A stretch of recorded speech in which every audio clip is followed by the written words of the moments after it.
Chapter 33, Fortune Teller. The more Celia stared at the cracks in the cave wall, the more she was certain they weren't just fissures in the stone. There was a rip in the fabric of their world. This was a broken seam, spilling magic into the tunnels underneath the Isle of the Lost. Uma and Hades must have been counting on this tiny bit of magic to take Mal and her friends by surprise. If only Dizzy were here, Celia thought despairingly. She could help her figure out what to do. Celia traced the spiderweb of cracks along the cave wall. There were so many of them, and it looked like they were spreading. What could she do? How could she fix a spell? She was nothing but a 2-bit hustler, making up fortunes for people silly enough to pay for them. She couldn't help Mal and her friends. She shuffled and reshuffled her cards out of habit. Then she realized if there really was magic down here, she could use it.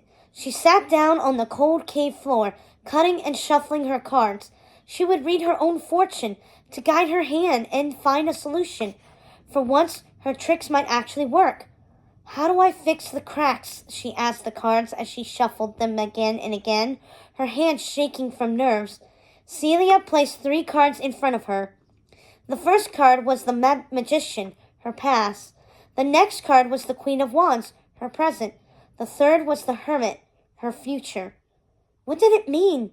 The Magician was her past, a strong presence. Her father, she thought, the great manipulator, a true magician. The second card represented who she was, the Queen of Wands, a sorceress in her own right, someone dependable, a person others could count on. The third was the Hermit, an inward-looking card, one that represented a person's inner life. Then she realized it meant the ability to fix this rested within her. She didn't need anyone's help. She had the power all along. Celia was her father's daughter.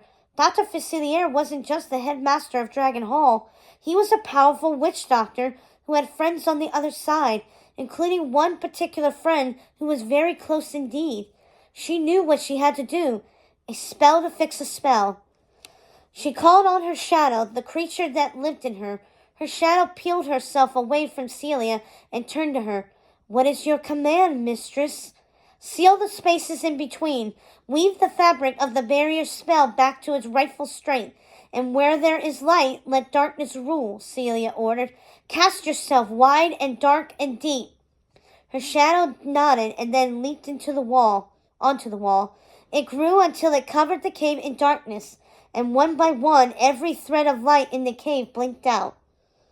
Celia held her cards. They did not tremble, nor did they call. The magic was snuffed out like a candle by a shadow. Celia felt herself gasp with relief, and she hugged herself cards to her chest. Then, just as quickly, she brushed herself off and stood, pulling herself back together. After that, I'd better get picked to go to Ordon Prep, Celia said to herself as she worked her way back through the tunnel. Imagine what I could do with real magic at my fingertips.